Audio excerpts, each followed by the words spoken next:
سیدہ کائنات فاطمہ الزہرا رضی اللہ تعالیٰ عنہا حضور صلی اللہ تعالیٰ علیہ وسلم کی وہ لخت جگر ہے کہ یہودی عورتوں نے ایک بار پلان بنایا، فاطمہ کے جسم پر جو کپڑے ہوتے ہیں وہ پیوند لگے ہوتے ہیں، کپڑوں پہ بھی پیوند لگا رہتا تھا، رسول خدا کی بیٹی ہیں۔ یہودیوں نے، عورتوں نے ایک دعوت رکھی اور اس میں حضرت فاطمہ کو بلایا کھانے کے لیے، نہیں وہ کوئی ایسا ہی کہ اس میں سارے شہر کی اچھی خاصی عورتیں تھیں۔ حضرت فاطمہ سے کہا کہ تم آؤ اپنے اسلام کی دعوت دو، تو اس غرض سے حضرت فاطمہ کو بلائے، لیکن ان کی نیت کیا تھی کہ حضرت فاطمہ کے لباس پر سارے لوگ ہنسیں، رسول خدا کی بیٹی کیسا لباس پہن کے آئی، اس کے پاس پہننے کو لباس تک نہیں ہے۔ حضرت فاطمہ نے منظور کر لیا، میں آؤں گی جہاں اسلام کی بات ہوگی، رسول کریم صلی اللہ تعالیٰ علیہ وسلم کے دین کی بات ہوگی۔ رات کو جب نکلنے لگی، اللہ اکبر، روایت میں ہے کہ حضرت فاطمہ الزہرا رضی اللہ تعالیٰ عنہا کے گھر جنتی لباس آیا، جبرائیل امین کے ذریعے سے حضرت فاطمہ کو حضور نے پیش کیا۔ حضرت فاطمہ وہ جوڑا پہن کر کے آئی ہیں، اللہ اکبر۔ عورتیں بتاتی ہیں کہ وہ اندھیرے کمرے میں آئے تو پورا روشنی ہو چکی تھی، ویسا لباس ہم نے نہ کبھی سنا تھا نہ دیکھا تھا۔ پوچھا فاطمہ سے کہ فاطمہ ہم تو آج کسی فنکشن یا دعوت کے لیے نہیں بلائے تھے، ہم تو صرف تمہارے لباس کا مذاق اڑانے کے لیے آج دعوت دیے تھے، یہ لباس تمہارے جسم پر آیا کیسے؟ حضرت فاطمہ نے کہا، او خواتین، جب کوئی اللہ والوں کا مذاق اڑانا چاہے، اللہ تعالیٰ ان کے منہ پر ایسے رد کے لیے لباس اتارتا ہے کہ پھر دنیا میں ان کا کوئی جواب نہیں ہوتا۔ رسول کریم صلی اللہ تعالیٰ علیہ وسلم کی اس لخت جگر کو اللہ عز و جل نے جنتی لباس اتارا، ان کے گھر میں جنتی دسترخوان اترا، حتیٰ کہ اس گھرانے کی حالت یہ تھی کہ حضور صلی اللہ تعالیٰ علیہ وسلم حضرت فاطمہ کے گھر میں بیٹھے ہیں، اچانک مسکرانے لگے۔ پوچھا یا رسول اللہ صلی اللہ علیہ وسلم مسکرانے کی وجہ کیا ہے؟ فرمایا جبرائیل وحی لے کر کے آئے ہیں، دروازے پر کھڑے ہیں، اندر نہیں آ رہے ہیں، پوچھ رہے ہیں کہ یا رسول اللہ یہ اہل بیت کا گھرانہ ہے، اگر اجازت ہو تو اندر آؤ۔ بے اجازت ان کے گھر میں جبرائیل آتے نہیں، قدر والے جانتے ہیں عز و شان اہل بیت۔ رسول کریم صلی اللہ علیہ وسلم کے گھر والوں کی یہ عزت ہے کہ وہاں جبرائیل بغیر اجازت کے داخل نہیں ہوتے تھے۔ اس فاطمہ الزہرا رضی اللہ تعالیٰ عنہا کی سادگی پر لاکھوں سلام۔ لیکن جانتے ہیں آپ، سیدہ کائنات فاطمہ الزہرا کی بات آج میں تھوڑی سی آگے بڑھا کر کے رخصت ہونا چاہوں گا۔ عورتوں کو بھی فکر کیا ہونی چاہیے، بچیاں اپنے باپ، اپنے شوہر اور اپنے بھائیوں کی بھی اگر آج فکر کر لیں، بہت ساری چیزوں سے یہ آزاد ہو جائیں گی، بہت ساری چیزوں سے آزاد ہو جائیں۔ ہو کیا رہا ہے کہ بچیوں کو ایسا لگتا ہے ہماری زندگی میں کل کام ہمارا مقصد کھانا بنانا، صبح دوپہر شام میں بچے ہوئے کپڑے دھلنا، ہانڈیاں مانجنا، اس میں سے بھی کوئی وقت بچ جائے تو سیریل دیکھنا، اس کے علاوہ ہمارا مقصد ہی نہیں ہے۔ میرے عزیزوں، سیدہ کائنات فاطمہ الزہرا کا ایک مقصد دیکھیں آپ، جانتے ہیں آپ رسول کریم صلی اللہ علیہ وسلم کی اس دختر نیک اختر جن کی ہمیشہ تمنا کیا رہتی تھی؟ فرماتی ہیں حضور صلی اللہ تعالیٰ علیہ وسلم نے جب حضرت علی سے ان کا نکاح طے کیا تو مہر مقرر کرنے کے لیے حضور نے خود ان سے مشورہ کیا، حضرت فاطمہ سے۔ حضرت فاطمہ رضی اللہ تعالیٰ عنہا اپنی وفات کے وقت، آخری دن ہے ان کی زندگی کا، جلدی جلدی کپڑے دھو رہی ہیں، گھر کا سارا سامان سلیقے سے لگا رہی، حسنین کریمین کو نہلا رہی۔ حضور کی وفات کے صرف 6 مہینے کے بعد آپ کا انتقال ہوا۔ ان 6 مہینوں میں حضرت فاطمہ کو کسی نے ہنستے ہوئے نہیں دیکھا تھا۔ 6 مہینے کے بعد حضرت فاطمہ الزہرا رضی اللہ تعالیٰ عنہ حسنین کریمین کو سارے کام کروا کر کے دے رہی۔ حضرت علی جلدی اندر داخل ہوئے، پوچھا کہ فاطمہ آج یہ اتنی تیزی سے کام کیوں ہو رہے ہیں؟ کہا میرے شوہر نامدار رفیق حیات، میں چاہتی ہوں کہ حسنین کریمین کو آخری بار اپنے ہاتھوں سے نہلاؤں دھلاؤں، مجھے معلوم نہیں کہ میرے بعد انہیں اب کون پہنائے گا، مجھے لگتا ہے کہ میری زندگی کی آخری ساعتیں آ گئی۔ تو حضرت علی نے غمناک لہجے میں دیکھا تو حضرت فاطمہ اندر گئیں، ایک طاق میں سے ایک چٹھی لے آئیں، کہا کہ یہ چٹھی کھولنا مت، میرا انتقال ہو جائے تو میری قبر میں ہی میرے سرانے پر رکھ دینا، دفن کر دینا اس کو۔ مولا علی شیر خدا رضی اللہ تعالیٰ عنہ اپنی اس رفیق حیات سے ہمیشہ راضی رہے، ہمیشہ راضی رہے۔ حضرت فاطمہ سے کہتے فاطمہ کیا یہ راز مجھے بھی نہیں بتاؤ، اس چٹھی میں کیا ہے، کیا لکھا ہوا ہے؟ سیدہ فاطمہ زہرا رضی اللہ تعالیٰ عنہ فرماتی اے میرے سرتاج علی مرتضیٰ، جب آپ سے میرے نکاح کی بات ہو رہی تھی، رسول پاک صلی اللہ علیہ وسلم گھر تشریف لائے، کہا فاطمہ علی کے بارے میں تمہارا کیا خیال ہے؟ علی اخلاق میں بہت بلند ہے، علی تہجد گزار ہے، تقوی شعار ہے، کیا میں تمہارا نکاح علی کے ساتھ کروں؟ اور مہر میں علی کو میں نے 400 مسقال چاندی کی بات کی ہے، کیا تم اس بات سے راضی ہو؟ باپ اپنی بیٹیوں سے پوچھے نکاح کے متعلق، یہ بھی سنت مصطفیٰ ہے۔ حضور صلی اللہ تعالی علیہ وسلم نے جب یہ ذکر کیا، سیدہ کائنات فاطمہ الزہرا نے عرض کیا آقا علی سے نکاح تو منظور ہے لیکن مہر یہ منظور نہیں، مہر یہ کم ہے، 400 مسقال اس زمانے کے بہت ہو جاتے ہیں۔ رسول پاک صلی اللہ تعالی علیہ وسلم نے فرمایا اے فاطمہ تم مہر میں کیا چاہتی ہو بتاؤ، میں علی سے مطالبہ کروں۔ حضرت فاطمہ پوچھتی ہیں یا رسول اللہ صلی اللہ علیہ وسلم کیا یہ میرا نکاح اللہ کی مرضی سے ہو رہا ہے؟ حضور صلی اللہ علیہ وسلم نے فرمایا ہاں فاطمہ، میں نے خواب میں دیکھا ہے اللہ رب العزت کا حکم ہے کہ میں اپنی بیٹی کا نکاح فاطمہ کا نکاح علی کے ساتھ کروں۔ تب حضرت فاطمہ کہتی ہیں تب تو پھر مہر زیادہ ہو، اللہ رب العزت اس نکاح کا معاملہ فرما رہا ہے تو اے رسول پاک صلی اللہ علیہ وسلم 400 مسقال چاندی نہیں، پھر پوچھا کیا مہر چاہیے؟ حضرت فاطمہ کہتی ہیں یا رسول اللہ صلی اللہ علیہ وسلم رب تعالیٰ سے آپ گزارش فرمائیں کہ علی کا نکاح فاطمہ سے اس مہر پر ہو کہ رسول پاک کی امت کی بخشش لکھ دی جائے، آپ کی امت کی مغفرت لکھی جائے۔ حضور پاک صلی اللہ علیہ وسلم آپ دیدہ ہو گئے، آپ دیدہ ہو گئے، رب تعالیٰ کے حضور سجدے میں گر گئے، اے رب ذوالجلال فاطمہ میری امت کی بخشش کا سوال کر رہی ہے، مہر میں اسے یہ چاہیے۔ روایات یہ بتاتی ہیں کہ اللہ رب العزت کی طرف سے حکم ہوا کہ اپنا سر اٹھائیں، آپ کی آدھی امت کی بخشش فاطمہ کا مہر ٹھہرا۔ حضور پاک صلی اللہ علیہ وسلم سے حضرت فاطمہ کہتی ہیں میں نے وہ لکھوا لیا تھا چٹھی میں تاکہ بروز قیامت میں میرے رب سے میرے حبیب کی امت کی بخشش کا سوال کروں۔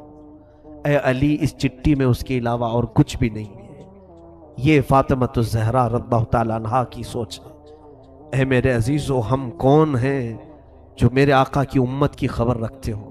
ہم میں سے کس کو یہ طلب ہے کہ رسول پاک کی امت گڑھے میں گرنے سے بچ جائے؟ یہاں تو گڑھے کھودے جا رہے ہیں، جتنے گرے تو اچھے ہیں۔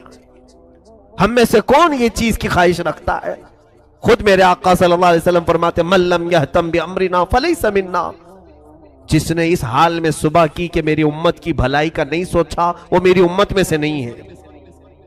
آج کیا یہ دردناک حالات ہمیں بیدار نہیں کرتے؟ کوئی ہم میں سے یہ دعا نہیں کرتا کہ اے اللہ اب امت کا بھلا کر دے؟ ہمارے نوجوان نسل جس راہ پر جا رہی ہے، ہم آنکھیں دیکھ دیکھ کر کے تاڑ تاڑ کر کے بھی اس کے متعلق نہ دعا کرتے ہیں نہ اس کے اصلاح کی کوشش کرتے ہیں۔ وہ حضرت فاطمہ تھی جو گھبرا جاتی تھی کیونکہ انہیں معلوم تھا کہ حضور کو اگر کوئی ایک درد ستاتا ہے تو وہ امت کی فکر کا درد ہے، امت کا غم ہے، امت کی بخشش کا درد۔ جب مدینہ طیبہ میں واقعہ ہوا کہ صحابہ نے کہا اچانک حضور پاک نظر نہیں آ رہے ہیں، صحابہ بے قرار ہو کر ڈھونڈنے لگے کہ آقا ہیں کہاں؟ ایک صحابی نے پا لیا حضور مدینے کے نواح میں دور کسی ایک جنگل کے پاس سجدے میں ہیں، اور حضرت ابو بکر وہاں ڈھونڈتے ہوئے پہنچے۔ ایک بکریاں چرانے والا گزر رہا تھا، پوچھا کیا میرے آقا کو تو نے دیکھا ہے؟ رسول پاک صلی اللہ تعالی علیہ وسلم ہمیں کئی لمحے ہو گئے نظر نہیں آ رہے۔ اس چرواہے نے کہا میں نہیں جانتا تمہارا نبی کون ہے، تمہارا آقا کون ہے، ہاں البتہ اس پہاڑ کے پیچھے کوئی ایک آدمی اتنا رو رہا ہے کہ اس کے رونے کی آواز سے میری بکریوں نے کھانا چھوڑ دیا ہے، چارہ چھوڑ دیا ہے۔ حضرت ابو بکر نے کہا یقیناً اس طرح کا رونا تو میرے آقا کا ہی ہوگا۔ حضرت ابو بکر نے پوچھا اس چرواہے سے، اے بندے تو بکریاں چرا رہا ہے، رونے والے کو دیکھا وہ کیا کہہ کر کے رو رہا ہے؟ کہا پتہ نہیں، امت امت کہتا ہے اور روتا جاتا ہے۔ حضرت ابو بکر بے اختیار روتے ہوئے قریب آئے۔ سید الانبیاء صلی اللہ تعالی علیہ وسلم کے آنسوؤں سے زمین تر تھی۔ کہہ رہے تھے میرے آقا رب ذوالجلال کے حضور، اے مولا میری امت کو میرے حوالے کر دے، میری امت کو میرے حوالے کر دے، میری امت بڑی بھولی ہے، وہ مجھے نہیں پہچانتی۔ سچ فرمایا آقا آپ نے، آپ کی امت آپ کو کہاں پہچان رہی ہے؟ آج ہم نے دوسروں کو پہچان لیا، اپنے نبی کونین صلی اللہ تعالی علیہ وسلم کو پہچاننے سے دور بھاگتے ہیں۔ بتانے کے لیے اگر کوئی کوشش بھی کرے تو ہمارے اخلاق ایسے ہیں، ہم حضور کو سننا نہیں چاہ رہے ہیں۔ دیکھو آج ہمارے گھروں میں جا کر بچوں کو اٹھا کر کے پوچھو، ہر فلمی ہیرو کا بایو ڈاٹا اسے یاد ہوگا، کون کہاں رہتا ہے، کون کیسی ایکٹنگ کرتا ہے، کس کے کتنے فلم ہیں، سارے اسے یاد ہیں۔ اسے اگر میرے آقا کی ذات کے بارے میں پوچھو تو کچھ بھی نہیں جانتا، کچھ نہیں جانتا۔ صحابہ کے بعد دیگرے وہاں آئے، سبوں نے درخواست کی کہ آقا سر مبارک کو اٹھائیں، سجدہ اتنا طویل ہو گیا تو جسم پر تکلیف ہو جائے گی۔ حضور پاک صلی اللہ تعالی علیہ وسلم اسی طرح سجدے میں ہیں۔ تو اس کے بعد صحابہ نے کہا کہ حضور کسی کی بھی بات پر سر نہیں اٹھاتے۔ مشورہ یہی طے پایا کہ حضرت فاطمہ کو بلایا جائے، اگر حضرت فاطمہ کہیں گی تو حضور ضرور سر اٹھائیں گے۔ سبوں نے جا کر کے سیدہ کے گھر یہ درخواست کی کہ اللہ کے حبیب تمہارے بابا سر جو سجدے میں رکھیں اٹھاتے نہیں ہیں، بے اختیار روتے جا رہے ہیں۔ سیدہ حجاب کے ساتھ آئیں، پردے کے ساتھ آئیں، سارے لوگ ہٹ گئے۔ رسول پاک صلی اللہ علیہ وسلم کے کندھے پر ہاتھ رکھتی، کہتی ہیں بابا آپ کی فاطمہ آئی ہے، آپ سر اٹھائیں۔ رسول کریم صلی اللہ علیہ وسلم اسی حالت میں سر رکھے ہوئے تھے۔ ہم گنہگاروں کی تسبیح، آج ہم سجدے میں جاتے ہیں تو اپنی مطلب کی مانگنے کے لیے جاتے ہیں۔ ہم تو سجدوں میں یہی کہتے ہیں نا، مولا مجھے یہ دے دے، مجھے یہ دے دے۔ وہ رسول پاک ہم جیسے نکموں کو مانگ رہے تھے، مولا بعد میں آنے والی امت میرے حوالے کر۔ قربان جاؤ اس نبی کے سجدوں پر کہ ہم کو حضور نے سجدوں میں مانگا ہے۔ سیدہ فاطمہ کی بار بار اصرار پر حضور نے سر نہیں اٹھایا۔ سیدہ کائنات نے صرف اتنا کہا یا رسول اللہ صلی اللہ علیہ وسلم، فاطمہ آپ سے وعدہ کرتی ہے آج کے بعد سے مولا تعالیٰ جتنی بھی مجھے حیات دے گا، جب تک کی زندگی دے گا، قسم ہے رب ذوالجلال کی، فاطمہ کوئی رات نہیں سوئے گی، صرف آپ کی امت کی بخشش کی دعا کرے گی، صرف میں آپ کی امت کی بخشش کی دعا کروں گی۔ حضور پاک نے جب ان سے یہ سنا تو اپنا سر اٹھایا، فاطمہ کو دیکھا کہ میری امت کی بخشش کا درد یہ بھی رکھتی ہے۔ میرے عزیزو، ایک بیٹی کی ذمہ داری یہ بھی ہوتی ہے کہ وہ اپنے باپ کی فکروں میں ساتھ دے۔ باپ جس طرح کی فکر میں ہے اسی فکر میں وہ لگے۔ رسول کریم صلی اللہ تعالی علیہ وسلم کی اس لخت جگر نے امت کا بوجھ اپنے اوپر اٹھایا۔ اور پھر روایات یہ بتاتی ہیں رات کے بعد وہ خود سجدے میں جاتی تھیں تو ادھر بلال حبشی کی اذان ہو جاتی تھی فجر کی، تب تک وہ سجدے میں رہتی تھی۔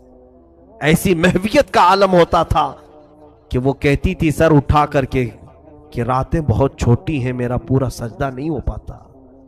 اس سیدہ کائنات فاطمۃ الزہرا، لاکھوں سلام ہو، لاکھوں کروڑوں درود ہو ان کی تربت انور پر، زندگی گزارنے کے ہزار سلیقے ہمارے گھروں کو دیے ہیں۔ اور یاد رکھو، آج میری بہنوں اور بچیوں سے ضرور کہوں گا، جتنا کربلا تم سنو گی سب فاطمہ کی گود سے نکلے ہوئے شہزادوں کا ہی کربلا ہے۔ پوری دنیا کو اگر کسی نے حسن دیا ہے تو زہرا نے دیا، پوری دنیا کو امامت کا بادشاہ حسین اگر دیا ہے تو فاطمہ نے دیا ہے۔ پیر سے اپنے جھولا جھولاتی تھی، ہاتھ سے روٹیاں بناتی تھی، ہاتھ سے روٹیاں بناتے پیر سے جھولا جھولاتی۔ اس جھولا جھولانے کے وقت بھی کئی آیتیں ہیں پڑھتی رہتی تھی، طٰہٰ ما انزلنا علیک القرآن لتشقیٰ، کبھی یاسین والقرآن الحکیم۔ یہ قرآن کی صورتیں تلاوت ہو رہی ہیں، حسنین کریمین کو جھولے جھلائے جا رہے ہیں۔ یہاں تو ہم گانے فلاں فلاں چیزیں گا کر کے بچوں کو سلانے کی عادت ڈالتے. حسنین کریمین نے تو اپنی ماں سے قرآن کی لوریاں سنی ہیں. رسول کریم صلی اللہ تعالیٰ علیہ وسلم کا یہ گھرانہ جو پورے دین اسلام کو بچانے کا ضامن ہے. دیکھیں آپ حضور جب نجران کے عیسائیوں کے ساتھ مقابلے کے لیے بھی چلے تھے تو انہی گھر والوں کو لے کر چلے تھے. میں کل اہل بیت کے ذکر میں عرض کروں گا. سیدہ ظاہرہ طیبہ طاہرہ جان احمد کی راحت پہ لاکھوں سلام. یہ دنیا سے گئی بھی ہے تو اس شان سے گئی ہے. حضرت علی سے وصیت کیا تھا کہ اے علی میری موت ہو جائے تو زیادہ شہرا مت کرنا. میں نے اپنے پردے کی بڑی پابندی کی ہے. رات کے وقت جنازہ نکالو تاکہ جنازے پر بھی کسی غیر مرد کی نظر نہ پڑے. کل ملا کر روایات صحیحہ یہ بتاتی ہیں کہ آپ کے جنازے میں اور آپ کے قبر کے دفن میں 8 لوگ تھے. وہ صرف خاندان والے تھے. حضرت علی، حسن، حسین رضی اللہ تعالیٰ عنہ، حضرت عباس رضی اللہ تعالیٰ عنہ اور دیگر کچھ صاحب جو اہل بیت میں سے تھے. یہی لوگ رہے. سیدہ فاطمہ الزہرا رضی اللہ تعالیٰ عنہا کو رات کے وقت دفن کیا گیا. اب آخری حدیث سن لو میرے آقا صلی اللہ علیہ وسلم. قربان جاؤ میری بچیوں، آج اگر تم یہ کوشش کر لو کہ کل میں فاطمہ زہرا کی چادر کے سائے تلے قیامت میں اٹھائی جاؤں، اتنی بھی اگر تمہاری خواہش ہو تو مبارک ہو تمہیں. حدیث سن لو مجھ سے. میرے آقا صلی اللہ علیہ وسلم نے فرمایا قیامت کا منظر ہوگا، اہل محشر اپنے حساب کتاب میں مصروف ہوں گے. سب کا حساب کتاب چل رہا ہوگا. تپتی ہوئی گرمی، وہ تانبے پیتل کی زمین، لوگوں میں نفسا نفسی کا عالم. اچانک ایک منادی، ایک فرشتہ اعلان کرے گا یا اہل محشر غضوا ابصارکم فإن فاطمہ بنت محمد تمر الی الجنہ. اے محشر کے میدان میں کھڑے ہونے والے لوگوں، سب اپنی نگاہیں نیچی کر لو، اس لیے کہ محمد عربی صلی اللہ علیہ وسلم کی بیٹی فاطمہ جنت کی طرف جا رہی ہے. 70,000 عورتوں کے جھرمٹ میں حضرت فاطمہ جنت میں جا رہی ہوں گی. قیامت کے دن بھی حکم ہوگا کہ نگاہیں نیچی کرو، نگاہیں نیچی کرو. شان والی فاطمہ جا رہی ہے، رسول پاک کی گھر والی جا رہی ہے. میرے عزیزوں، آج بچیوں کو یہ واقعات سنائیں، اپنی بہنوں کو یہ سیرتیں سنائیں تاکہ ان کے اندر عفت، حیا اور جذبہ حجاب پیدا ہو. بے حیا عورتوں کے قصے سناؤ گے تو بے حیا بنیں گی. گندے سیریل اور گندے فلموں کو دکھاؤ گے تو ویسے ہی بننے کی عادتیں آئیں گی. کبھی کبھار میں عورتوں سے گزارش کروں گا پوری زندگی ٹی وی پر نہ گزاریں، تھوڑا کبھی کبھار سیرت فاطمہ کو پڑھ لیا کریں. رسول کریم صلی اللہ علیہ وسلم کے گھر والیوں کی سیرت پڑھ لیا کریں. یاد رکھنا اگر تم نے سیرت بھی پڑھ لی، آج حسن و حسین نہیں صحیح، غلام حسن اور غلام حسین تو ضرور پیدا ہوگا. ہم نے پرورش میں بھی بچیوں کے ایسے حالات اپنائے ہیں. میں بھی بتاؤں گا رسول کریم صلی اللہ تعالیٰ علیہ وسلم نے اپنی بیٹیوں کی پرورش کیسی کی. سیدہ فاطمہ الزہرا سلام اللہ علیہا رضی اللہ تعالیٰ عنہا فرماتی ہیں رسول کریم صلی اللہ تعالیٰ علیہ وسلم سے اپنی پوری زندگی میں انہوں نے زیور، کپڑے یا اپنے زندگی گزارنے کی کوئی چیز نہیں طلب کی. زندگی میں ایک ہی بار وہ آئی تھی غلام مانگنے کے لیے، تب بھی رسول کریم صلی اللہ علیہ وسلم نے ان کو تسبیح سے نوازا، تسبیح دے کر کے بھیجا، اپنے کام خود کرنا انہیں سکھایا. آج ہم اپنی بیٹیوں کی تربیت میں کیا کرتے ہیں؟ جب تک تمہارے گھروں میں بچیاں ہیں تم لاڑ پیار سے خوب پالتے ہو، ٹھیک ہے، اچھی بات ہے. بچیوں کے ساتھ نرم اچھی محبت، ان کے ساتھ شفقت و محبت ضرور ہونی چاہیے.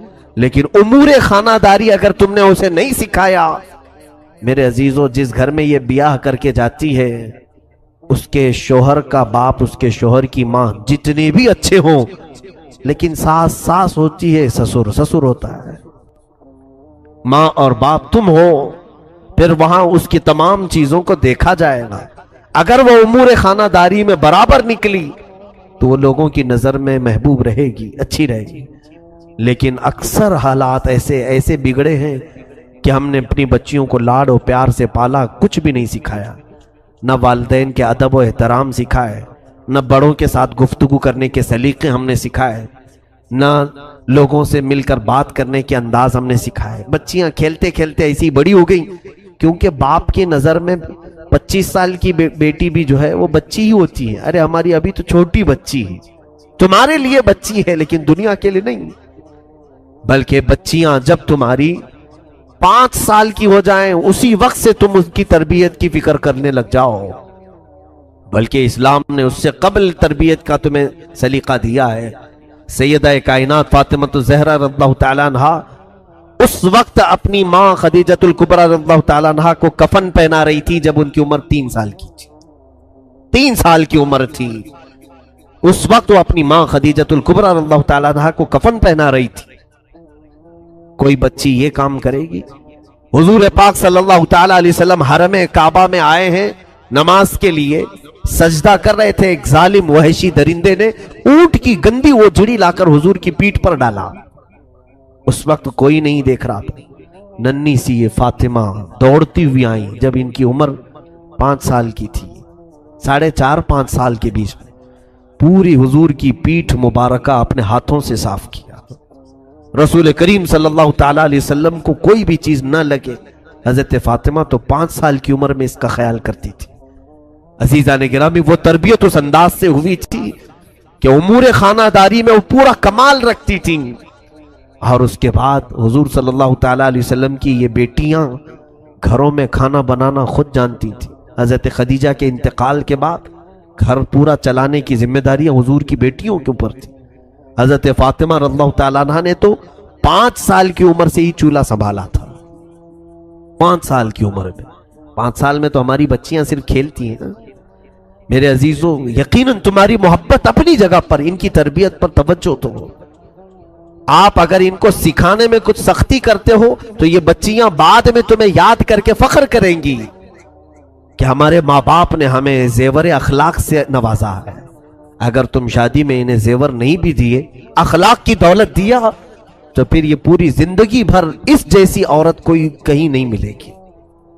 دنیا والے بھی دیکھ کر فخر کریں گے کہ اس کے ماں باپ نے اس کو سونا چاندی اگرچہ نہیں دیا لیکن اخلاق کا زیور دے کر کے بھیجا ہے. وہ اخلاق کے زیور پر تم توجہ کرو. بچیاں کس سے بات کرنی چاہیے, کس سے نہیں بات کرنی چاہیے, یہ سلیقے باپ سکھائے. کہاں ہمارے پاس وقت ہے. ہم اپنی بچیوں کو ٹائم کب دیتے ہیں؟ Sunday to Sunday. باقی سب تو ہمارے جاب پر چلتے ہیں. اس وقت تو ہم کام پر چلے جاتے ہیں جب بچے سو رہے ہوتے ہیں, اور پھر جب واپس آتے ہیں تب بھی بچے کھا کر کے سو چکے ہوتے ہیں. اکثر ایسا ہوتا ہے کہ گھروں میں بچوں کے ساتھ اچھی طرح سے مل بیٹھ کر کے تربیت کا کوئی انداز ملتا بھی ہے تو وہ ہفتے میں ایک بار سنڈے آتا ہے. وہ بھی ہم نے دیکھا ہے کہ بچے اصرار کرتے ہیں کہیں پکنک پہ چلو, تو وہ بھی پکنک پہ نظر ہو گیا, کہیں گھومنے کے لیے چلے گئے. تو اسی طرح سے تو پوری جوانی آ گئی, تمہیں خبر ہی نہیں ہوتی, احساس ہی نہیں ہوتا کہ ہمارے بچے کب بڑے ہو گئے. تمہارے سامنے پلک جھپکتے یہ کھڑے ہو جاتے ہیں, جوانی کی عمر میں آ جاتے ہیں. اس لیے توجہ کریں. رسول کریم صلی اللہ تعالیٰ علیہ وسلم کے اس گھرانے سے میں آج بات کرتا ہوں. ازواج مطہرات نے بھی صبر کا دامن تھامے رکھا. اخلاق تقوی حضور کے گھر میں ایسا تھا کہ اللہ کے حبیب صلی اللہ تعالیٰ علیہ وسلم اپنی وفات کے وقت ساری ازواج مطہرات کو بلا رہے ہیں. جس دن حضور کی وفات ہوئی, جس دن حضور کا انتقال ہوا, ساری بیویوں کو بلایا. رسول پاک صلی اللہ تعالیٰ علیہ وسلم نے ساری بیویوں سے پوچھا, کیا تم میں سے کسی کے پاس سونا چاندی زیور ہے؟ کسی زوجہ محترمہ نے کہا کہ ہاں یا رسول اللہ میرے پاس ہے. اللہ کے حبیب صلی اللہ علیہ وسلم نے اپنی اسی آخری حالت میں فرمایا, اگر تم چاہو تو یہ صدقہ کر دو, اگر تم یہ چاہو تو صدقہ کر دو. مشورہ دیا. ازواج مطہرات نے پوچھا, یا رسول اللہ صلی اللہ علیہ وسلم کیا آج سے سونا چاندی پہننا عورتوں کے لیے حرام ہو گیا؟ اب ہم زیور نہیں پہن سکتی؟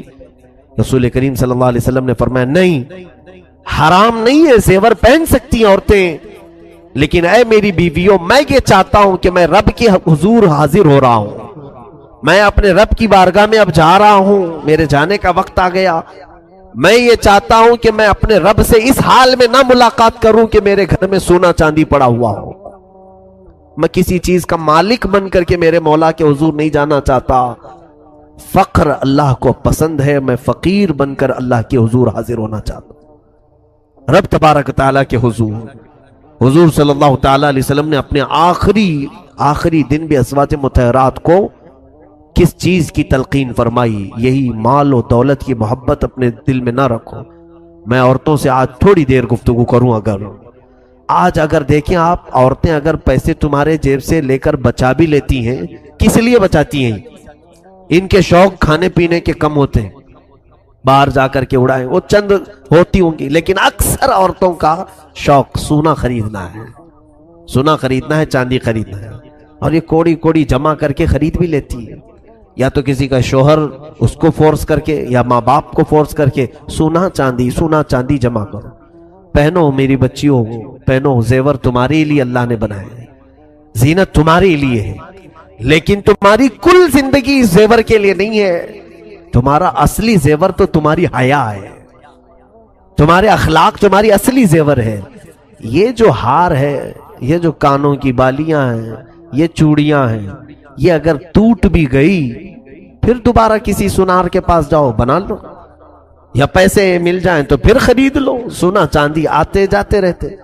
ایک بار اگر تمہاری عزت کے زیور پر داغ لگ گیا، کوئی سونار اس کو ٹھیک کر کے نہیں دے گا، پھر کوئی بازار میں وہ حیا کا زیور نہیں ملے گا، جس حیا کے زیور کو آج یہ بازاروں میں بیچتے پھر رہی ہیں۔ بچیاں ہماری بہت ساری نا سمجھ ہیں، وہ دنیا کے اس بہاؤ میں بہ جاتی ہیں۔ جب دنیا یہ کہہ رہی ہے دوپٹے نکالو، اپنے بالوں کو لہراؤ، دکھاؤ لوگوں کو تم دکھانے والی چیز ہو، ان ظالموں نے تمہیں ننگا کرنے کی ٹھان لی ہے۔ آؤ میرے مصطفیٰ کریم صلی اللہ علیہ وسلم کی بارگاہ میں، تمہاری عزت اور تمہاری وقار کو اتنا بڑھایا ہے میرے عزیزو۔ آج بھی ہم اپنی بچیوں کو، بیویوں کو، بہنوں کو کیا کالا نقاب نہیں پہناتے؟ وہی غلاف ڈالتے ہیں جس طرح کعبے پر کالا غلاف ڈالا گیا۔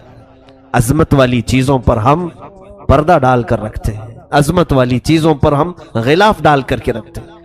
ان عورتوں کو ہم نے مقدس سمجھا ہے، اس لیے اوڑھا کر کے رکھتے ہیں، یہ نہیں کہ ہم انہیں باندھ کر کے پابند کر کے رکھ رہے ہیں۔ تمہاری عزت، کیونکہ آج درندے ایسے ہیں کہ کوے کے سامنے گوشت رکھو اور پھر یہ کہو کوے کو شریف بننا چاہیے، وہ کیسے شریف بنے گا؟ آج یہی کہہ رہے ہیں نا، جب بھی ہم لباس کے بارے میں بات کرتے ہیں، کچھ ٹی وی کے اینکرز آ کر کے چلاتی ہیں کٹ لباس میں، آپ صرف لڑکیوں کو بولو، عورتوں کو بولو، مردوں کو کیوں نہیں کہتے کہ اپنی نگاہیں نیچے رکھیں؟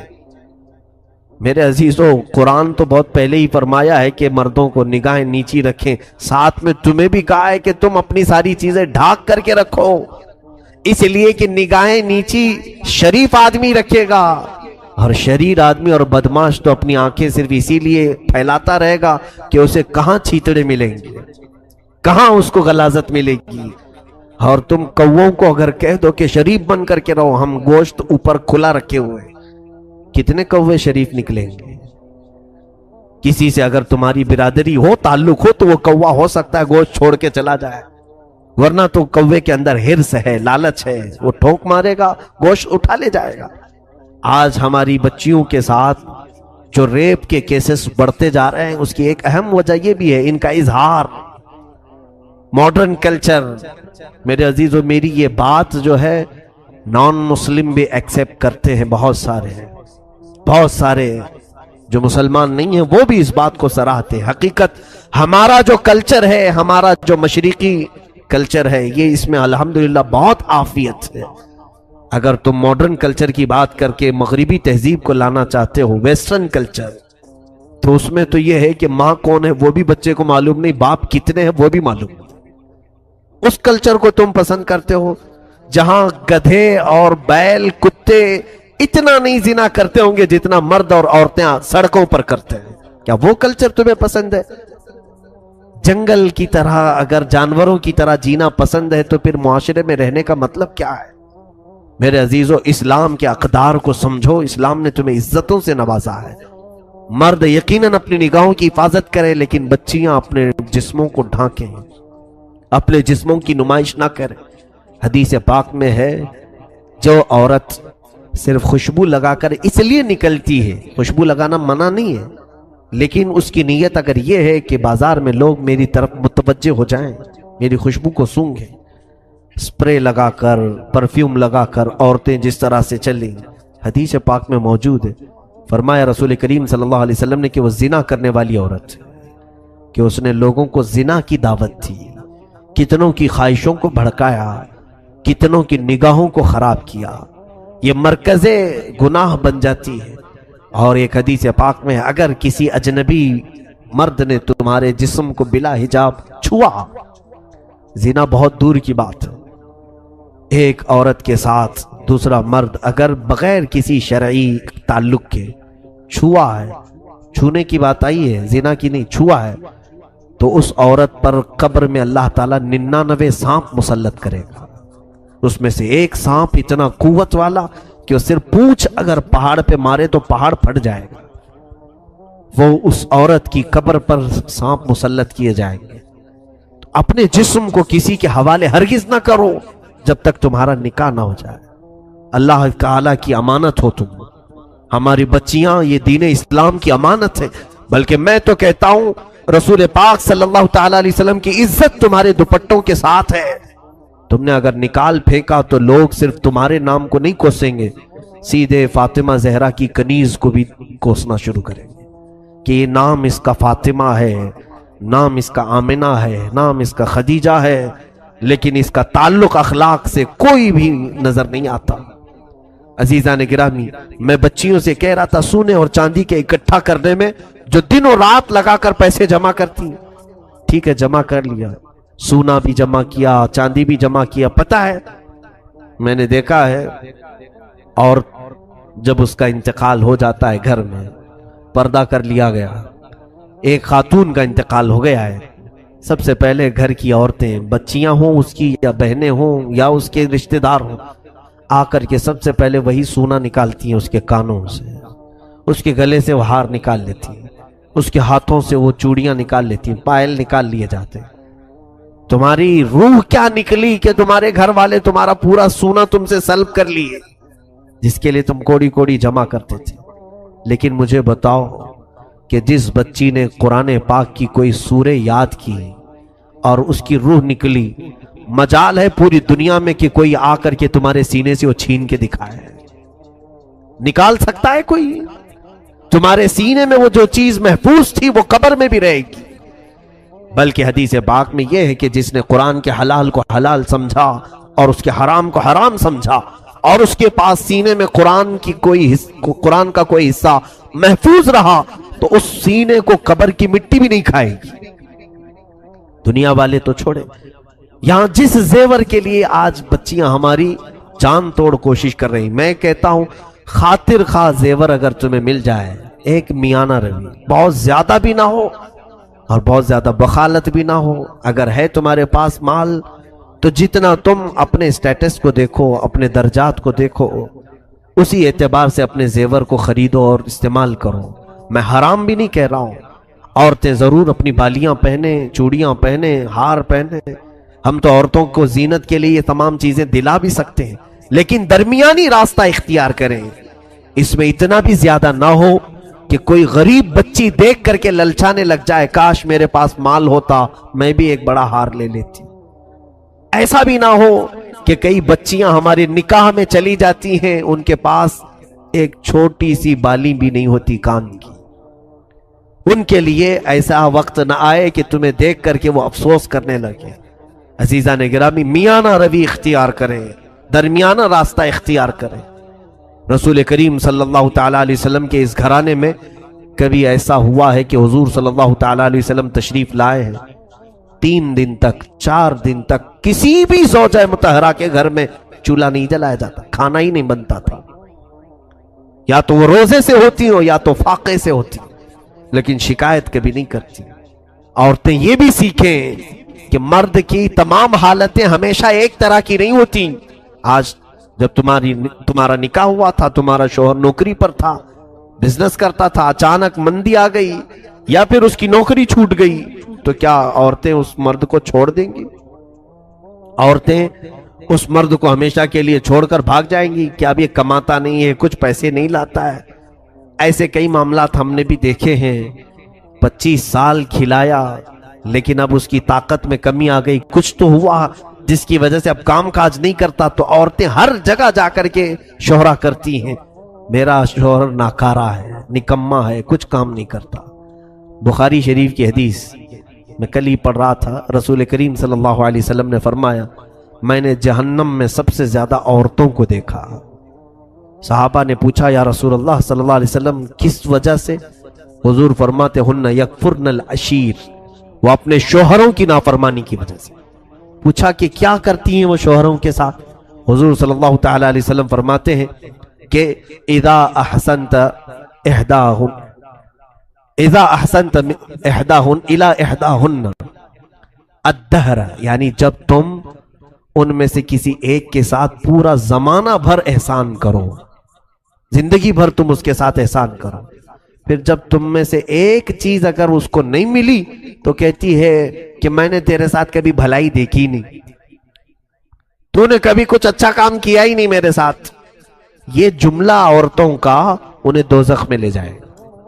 حضور صلی اللہ علیہ وسلم فرماتے ہیں ان کا یہ کہنا کہ تو نے میرے ساتھ کبھی بھلا کیا ہی نہیں، وہ دوزخ میں۔ ایسی کتنی عورتوں کو دیکھیں آپ، وہ یہی کہتے کبھی اس نے میرے ساتھ اچھا نہیں کیا، جبکہ کھلا رہا ہے وہ تمہیں، جبکہ وہ کپڑے تمہیں پہنا رہا ہے، تمہارے بچوں کی پرورش کر رہا ہے، محض یہ ہے کہ تمہاری بہت زیادہ خواہشات کو اس نے پورا نہیں کیا۔ ایسے کئی واقعات ہمارے سامنے ہیں کہ غلط خواہشات عورتوں کی مردوں کو غلط راستے پر لے آتی ہیں۔ ایک بہت اچھا نوجوان ہمارے پاس نماز پڑھتا تھا، مقتدی تھا ہمارا، اچانک وہ غائب ہوا، کئی دن تک نہیں تھا، اور کئی سالوں کے بعد اس کو پھر دوبارہ ہم نے دیکھا تو معلوم کیا بہت بری حالت ہے اس کی، شراب پیتا ہے، باہر کٹوں پر پڑا رہتا ہے، نیک آدمی تھا۔ اس کو بلوایا، پوچھا کیا حالت ہے تیری، کیوں ایسے بن گیا؟ وہ رونے لگا، اور پھر اس نے جو واقعہ بتایا میں نے کئی جگہ پر اس کو ذکر کیا، کہا کہ میری شادی ہوئی، میں بہت زیادہ محبت کرتا ہوں میری بیوی سے، اور محبت سے شادی کیا تھا۔ شادی کے بعد میری نوکری تھی اپنے ہی شہر میں، لیکن میری تنخواہ پوری نہیں ہو پاتی تھی، میری بیوی کے جو خواہشات تھے میں اس کو پورا نہیں کر پاتا تھا۔ میری بیوی کے لیے پھر مجھے اپنا شہر چھوڑ کر بنگلور جانا پڑا۔ میں نے کوئی بڑی نوکری کی تلاش کی، وہاں پہنچا، وہاں پہنچ کر کے جب میں کمانے لگا تھوڑی زیادہ پیسے ملے اور بھیجتا تھا، لیکن گھر میں مہینہ ہونے سے پہلے ہی وہ سارے پیسے خرچ ہو جاتے ہیں۔ پھر اخراجات کے لیے میری بیوی مجھے پتہ نہیں کیسے کیسے تانے مارتی تھی، تو پھر ایسا ہوا کہ میں قرض لینا شروع کیا، قرض میں بھی ڈوبا، ٹینشن اتنا بڑھ گیا، گھر پیسے بھیجنے کا اور ادھر قرض خواہوں کا۔ اس اثنا میں سگریٹ پینے لگا، لوگوں نے کہا کہ سگریٹ پئیں گے تو تھوڑا سا ٹینشن کم ہوتا ہے، پیتے پیتے یہاں تک عادت لگ گئی کہ نوکری جس میں جاتا تھا وہاں کی نوکری بھی چھوٹ گئی، تو غم کی وجہ سے دوست ملے ایسے کہ انہوں نے شراب کی لت لگا دی، اور شراب پی کر کے رات بھر پتہ ہی نہیں چلتا تھا کہ کون سی نوکری کون سی بیوی، سب ختم۔ اور اس کے بعد حالت ایسی ہو گئی کہ شراب پی پی کر کے اس کے پھیپھڑے خراب ہو گئے، اس کے گردے سڑنے کو آ گئے، اتنی کثرت سے اس نے پی۔ عمر اس کی 35 سال کی عمر میں اتنے ساری چیزیں کر لیا۔ خیر اس کے بعد اس کی حالت صحیح ہوئی تھوڑی سی، لیکن اس خاتون کے متعلق میں نے نصیحتاً اس کے گھر بھی بھیجا کہ آپ ہمارے اسلام سے تعلق رکھنے والی میری بہن، ایک مرد کے بگاڑنے میں یا اس کے بگڑنے میں تمہاری خواہشات کا بڑا رول ہے۔ کاش اگر تم اس کو یہ کہتی کہ شراب اور سگریٹ کو ہاتھ مت لگانا، چاہے مجھے آدھی ہی روٹی کیوں نہ بھیجو، اگر یہ کہتی تو شاید تیرا شوہر آج اس طرح سے گردوں کی بیماری میں نہیں ہوتا۔ آج اس کی بیماری پر کوئی دیکھنے والا نہیں ہے، اور واویلا کرتی پھرتی ہے کہ مجھے مسکین بنا ڈالا، کم عمر میں مجھے ایسی نوبت پر لے آیا۔ یہ ساری وجہیں عورتیں کبھی کبھار بن جاتی ہیں۔ میں خواتین سے ضرور کہوں گا کہ اپنے شوہروں سے طلب کریں، تم محبت کے ساتھ ساری چیزیں طلب کرو، لیکن اتنا پریشر نہ ڈالو کہ وہ حرام کاموں کی طرف چلا جائے، اتنا پریشر نہ ڈالو کہ وہ تمہارا شوہر حلال کو چھوڑ کر کے پھر ڈاکہ زنی کرنے لگ جائے، چوری کرنے لگ جائے۔ ظاہر سی بات ہے، جس شوہر کی آمدنی 1000 روپے ہو، تم 5000 کا میک اپ سیٹ مانگو گی تو چوری کر کے لائے گا نا، یا تو پھر کسی کو ٹوپی پہنائے گا، دھوکہ دے گا، یا تو پھر قرضہ لے کر کے آئے گا، شریف آدمی بھی ہو۔ یہ خواہشات اتنی زیادہ نہ ہو، اتنی زیادہ نہ ہو، بلکہ اسلامی لمٹ اور شریعت کے دائرے میں رہ کر کے ایک معاشرتی زندگی بہترین انداز میں گزار سکتے ہیں۔ وہ زندگی آؤ میرے مصطفیٰ کریم صلی اللہ علیہ وسلم کے گھر والوں میں، آقا کونین صلی اللہ تعالیٰ علیہ وسلم۔ ایک بات سن لیجئے آپ، حضرت ابو ہریرہ کہتے ہیں، سیدنا ابو ہریرہ رضی اللہ تعالیٰ عنہ، یہ کون سے صحابی؟ اصحاب صفہ میں سے، جو 70 صحابہ حضور کی مسجد میں ہمیشہ رہتے تھے، گھر بار چھوڑ کر کے آئے، اور صدقے پر یہ چلتے تھے، جو کچھ بھی ان کو صدقہ آتا تھا وہی کھاتے تھے۔ ایک بار 2 دن تک کچھ بھی نہیں آیا۔ حضرت ابو ہریرہ کہتے ہیں میں نے پیٹ پر رسی باندھ لیا کہ پیٹ کھلا رہتا ہے تو بھوک زیادہ لگتی ہے، ٹائٹ کر لو تو بھوک کم لگتی تھی۔ پھر میں نکلا جا کر کے حضور کو دکھاؤں، اسی اثنا میں حضور اپنے حجرے سے باہر نکل رہے تھے۔ میں نے کہا کہ یا رسول اللہ صلی اللہ علیہ وسلم، اصحاب صفہ میں 2 دن سے کوئی صدقہ ہی نہیں آیا، نہ کھجوریں نہ دودھ، اور میرا پیٹ جو ہے بھوک کی شدت کی وجہ سے سکڑتا جا رہا ہے۔ اللہ کے حبیب صلی اللہ تعالیٰ علیہ وسلم نے اپنا جبہ اٹھا کر کے دکھایا۔ حضرت ابو ہریرہ کہتے ہیں حضور نے بھی رسی سے 2 پتھر باندھے تھے۔ کہا ابو ہریرہ میں نے بھی 3 دن سے تو کچھ بھی نہیں کھایا۔ اللہ کے حبیب صلی اللہ تعالیٰ علیہ وسلم کا یہ فرمان سن کر حضرت ابو ہریرہ کہتے ہیں مجھے بڑی شرمندگی ہوئی، میں نے کیوں ذکر کیا، لیکن میرے آقا صلی اللہ علیہ وسلم نے فرمایا ابو ہریرہ چلو تمہیں بھوکا نہیں چھوڑوں گا، ساتھ میں چلو۔ نکلے، دوپہر کا وقت تھا، دیکھا باہر مسجد نبوی کے حضرت ابو بکر اور حضرت عمر بھی آئے ہوئے تھے۔ حضور نے ان سے پوچھا کہ کیسے باہر آنا ہوا؟ وہ دونوں بھی اپنا پیٹ پکڑ کر کہہ رہے تھے یا رسول اللہ بھوک نے ہمیں باہر لایا۔ حضرت ابو بکر تو یہ کہہ رہے تھے بھوک شدت کی لگی ہے تو اس وقت باہر کیوں آئے؟ کہا چہرے رسول دیکھتے ہیں تو بھوک ختم ہوتی ہے۔ رسول کریم صلی اللہ تعالیٰ علیہ وسلم کے چہرے پاک کو دیکھ کر بھوک کو کم کرنا، یہ وہ صحابہ جو پوری دنیا پر حکمرانی کر چکے، یعنی عدل و انصاف کے اعتبار سے۔ یہ صحابہ فاقہ میں رہتے تھے اور حضور صلی اللہ علیہ وسلم نے ان تینوں کو لے کر ایک جگہ کی طرف کا قصد فرمایا اور حضور سیدھے حضرت ابو ایوب انصاری کے مکان پر آئے۔ یہ میزبان رسول ہیں، جس وقت میرے آقا مدینے میں اترے تھے تب بھی پہلے ان کے ہی گھر پہ اترے۔ حضور صلی اللہ تعالیٰ علیہ وسلم ان کے گھر پر سیدھے اندر آئے، کہا ابو ایوب ہیں؟ ان کی بیوی نے کہا باہر گئے ہیں کام پر۔ کہا گھر میں کچھ کھانا ہے؟ ان کی بیوی کہنے لگی ابھی تو کچھ بنا نہیں۔ اسی اثنا میں انہوں نے بلوایا اپنے شوہر کو، حضرت ابو ایوب بھاگتے ہوئے آئے، کہا دوپہر کے وقت رسول خدا صلی اللہ علیہ وسلم کا میرے گھر پر آنا، اور انہوں نے اپنی بیوی سے کہا 6 مہینے کی بکری کا ایک بچہ ہے، جلدی ذبح کرو اور اسے کھلا دیتے ہیں۔ انہوں نے بکری کو ذبح کیا، رسول کریم صلی اللہ تعالیٰ علیہ وسلم کے لیے سالن بنا۔ کتنے لوگ تھے؟ ابو بکر، عمر، حضرت ابو ہریرہ رضی اللہ تعالیٰ عنہ۔ حضور صلی اللہ تعالیٰ علیہ وسلم دسترخوان پر بیٹھے ہیں، سالن بنا۔ حضرت ابو ہریرہ فرماتے ہیں اس گوشت کے سالن کی خوشبو آدھی بھوک ختم کر چکی تھی۔ حضرت ابو ایوب نے جب وہ سالن پیش کیا دسترخوان پر، سنیے میرے عزیز ہو، اللہ کے حبیب صلی اللہ علیہ وسلم فرماتے ہیں ابو ایوب ایک اور برتن ہو، ایک اور کھٹوری ہو تو لے آؤ۔ وہ لے آئے، سالن کو حضور نے آدھا آدھا کیا اور کہا جاؤ میری بیٹی فاطمہ کے گھر پہنچاؤ، 8 دن سے وہ فاقے میں ہے۔ فاطمہ کا 9واں دن ہے آج فاقے کا۔ حضور پاک صلی اللہ تعالیٰ علیہ وسلم کی لخت جگر سیدہ کائنات، لیکن انہوں نے احساس تک نہیں ہونے دیا۔ حضرت ابو ہریرہ کہتے ہیں اصحاب صفہ کا جو چبوترا تھا کہاں ہے جانتے؟ حضرت فاطمہ کے گھر سے لگ کر کے تھا، جہاں یہ اصحاب صفہ بیٹھتے ہیں بی بی فاطمہ کے گھر سے لگ کر کے تھا۔ حضرت ابو ہریرہ کہتے ہیں 9واں دن فاطمہ کے فاقے کا ہے، ہم 2 دن میں صبر نہ کھا کر باہر نکل آئے، فاطمہ کے گھر سے چوں کی آواز تک نہیں آتی تھی۔ وہاں حسنین کریمین بھی پل رہے ہیں، مولا علی شیر خدا بھی ہیں، ان کا مسجد میں آنا جانا کسی کو احساس تک نہیں دلاتا تھا کہ گھر میں کوئی چیز کی کمی ہے۔ یہ اہل بیت کا گھرانہ ہے میرے عزیزوں، جتنے بھی ان کے تذکرے کیے جائیں وہ کم ہے۔ انہوں نے پوری دنیا کو جینے کا ایک مزاج دیا ہے۔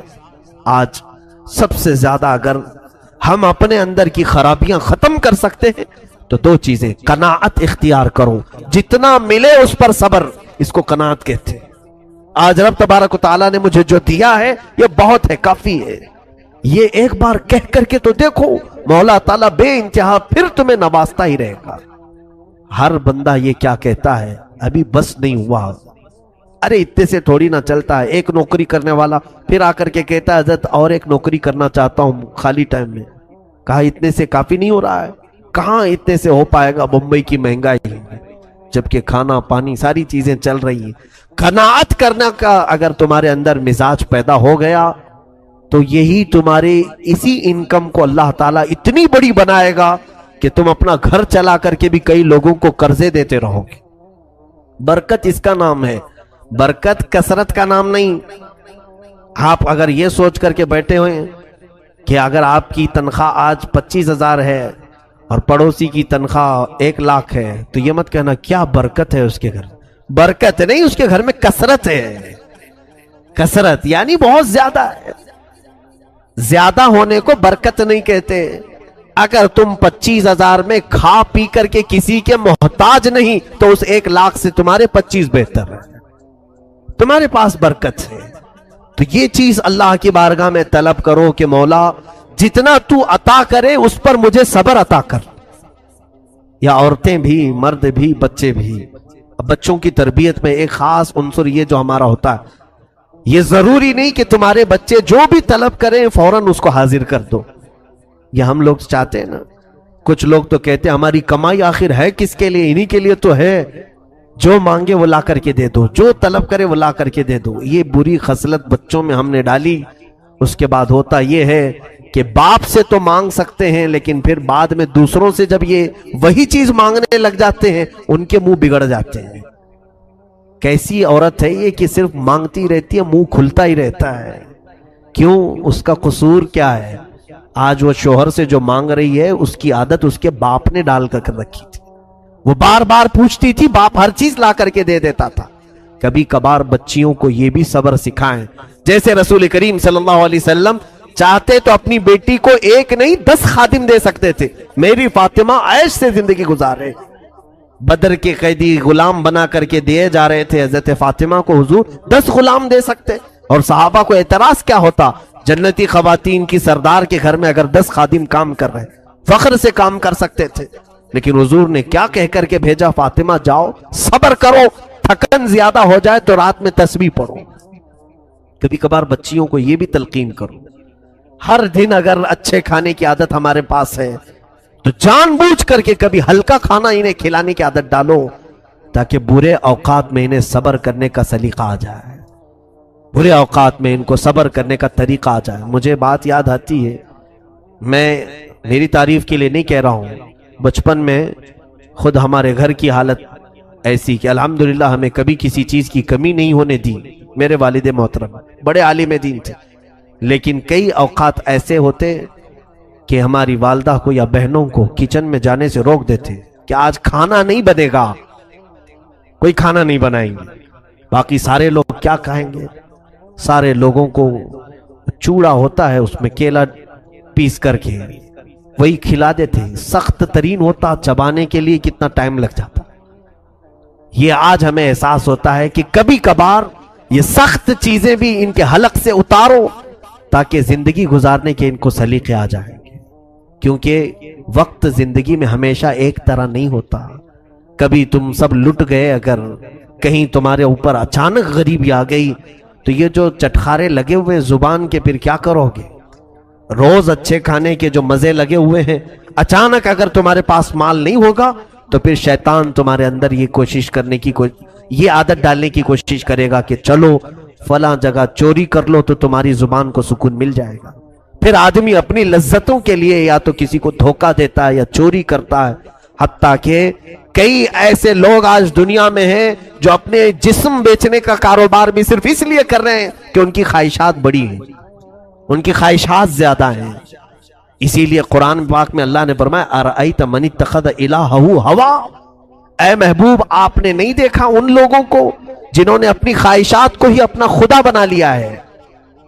بہت سارے لوگ ہیں ایسے جنہوں نے اپنی خواہشات کو خدا بنا لیا ہے۔ میری خواہش اگر آج رات فلاں جگہ جانے کی ہے تو میں جا کر کے رہوں گا، کوئی مجھے نہیں روک سکتا۔ خدا کے لیے جو کام جس طرح بندہ کرتا ہے ویسے کچھ لوگ اپنی خواہشات کے لیے کرتے ہیں، اپنی خواہشات کے لیے سب کو چھوڑتے ہیں۔ ماں باپ چلاتے رہے رات بھر، نہیں میری خواہش ہے آج جانا ہے تو جانا ہے۔ یہ کئی لوگوں کی جو خواہشات ہیں انہوں نے اپنی خواہشات کو خدا بنا لیا۔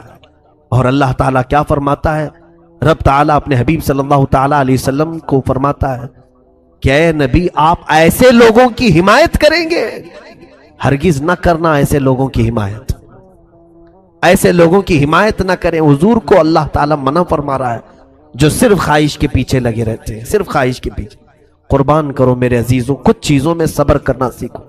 سیدہ کائنات فاطمہ الزہرا رضی اللہ تعالیٰ عنہا حضور صلی اللہ تعالیٰ علیہ وسلم کی وہ لخت جگر ہیں کہ یہودی عورتوں نے ایک بار پلان بنایا، فاطمہ کے جسم پر جو کپڑے ہوتے ہیں وہ پیوند لگے ہوتے ہیں، کپڑوں پہ بھی پیوند لگا رہتا تھا، رسول خدا کی بیٹی ہیں۔ یہودیوں نے، عورتوں نے ایک دعوت رکھی اور اس میں حضرت فاطمہ کو بلایا کھانے کے لیے، نہیں وہ کوئی ایسا ہی کہ اس میں سارے شہر کی اچھی خاصی عورتیں تھیں۔ حضرت فاطمہ سے کہا کہ تم آؤ اپنے اسلام کی دعوت دو، تو اس غرض سے حضرت فاطمہ کو بلائے، لیکن ان کی نیت کیا تھی کہ حضرت فاطمہ کے لباس پر سارے لوگ ہنسیں۔ رسول خدا کی بیٹی کیسا لباس پہن کے آئی، اس کے پاس پہننے کو لباس تک نہیں ہے۔ حضرت فاطمہ نے منظور کر لیا، میں آؤں گی جہاں اسلام کی بات ہوگی، رسول کریم صلی اللہ تعالیٰ علیہ وسلم کے دین کی بات ہوگی۔ رات کو جب نکلنے لگی، اللہ اکبر، روایت میں ہے کہ حضرت فاطمہ الزہرا رضی اللہ تعالیٰ عنہا کے گھر جنتی لباس آیا، جبرائیل امین کے ذریعے سے حضرت فاطمہ کو حضور نے پیش کیا۔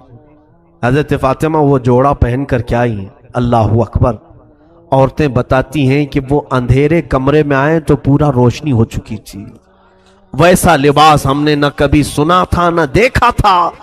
پوچھا فاطمہ سے کہ فاطمہ ہم تو آج کسی فنکشن یا دعوت کے لیے نہیں بلائے تھے، ہم تو صرف تمہارے لباس کا مذاق اڑانے کے لیے آج دعوت دیے تھے، یہ لباس تمہارے جسم پر آیا کیسے؟ حضرت فاطمہ نے کہا او خواتین، جب کوئی اللہ والوں کا مذاق اڑانا چاہے اللہ تعالیٰ ان کے منہ پر ایسے رد کے لیے لباس اتارتا ہے کہ پھر دنیا میں ان کا کوئی جواب نہیں ہوتا۔ رسول کریم صلی اللہ تعالیٰ علیہ وسلم کی اس لخت جگر کو اللہ عز و جل نے جنتی لباس اتارا، ان کے گھر میں جنتی دسترخوان اترا، حتیٰ کہ اس گھرانے کی حالت یہ تھی کہ حضور صلی اللہ تعالیٰ علیہ وسلم حضرت فاطمہ کے گھر میں بیٹھے ہیں، اچانک مسکرانے لگے۔ پوچھا یا رسول اللہ صلی اللہ علیہ وسلم مسکرانے کی وجہ کیا ہے؟ فرمایا جبرائیل وہی لے کر کے آئے ہیں، دروازے پر کھڑے ہیں، اندر نہیں آ رہے ہیں، پوچھ رہے ہیں کہ یا رسول اللہ یہ اہل بیت کا گھرانہ ہے، اگر اجازت ہو تو اندر آؤ۔ بے اجازت ان کے گھر میں جبرائیل آتے نہیں، قدر والے جانتے ہیں عز و شان اہل بیت۔ رسول کریم صلی اللہ علیہ وسلم کے گھر والوں کی یہ عزت ہے کہ وہاں جبرائیل بغیر اجازت کے داخل نہیں ہوتے تھے۔ اس فاطمہ الزہرا رضی اللہ تعالیٰ عنہا کی سادگی پر لاکھوں سلام۔ لیکن جانتے ہیں آپ، سیدہ کائنات فاطمہ الزہرا کی بات آج میں تھوڑی سی آگے بڑھا کر کے رخصت ہونا چاہوں گا۔ عورتوں کو بھی فکر کیا ہونی چاہیے، بچیاں اپنے باپ، اپنے شوہر اور اپنے بھائیوں کی بھی اگر آج فکر کر لیں، بہت ساری چیزوں سے یہ آزاد ہو جائیں گی، بہت ساری چیزوں سے آزاد ہو جائیں۔ ہو کیا رہا ہے کہ بچیوں کو ایسا لگتا ہے ہماری زندگی میں کل کام ہمارا مقصد کھانا بنانا، صبح دوپہر شام میں بچے ہوئے کپڑے دھلنا، ہانڈیاں مانجنا، اس میں سے بھی کوئی وقت بچ جائے تو سیریل دیکھنا، اس کے علاوہ ہمارا مقصد ہی نہیں ہے۔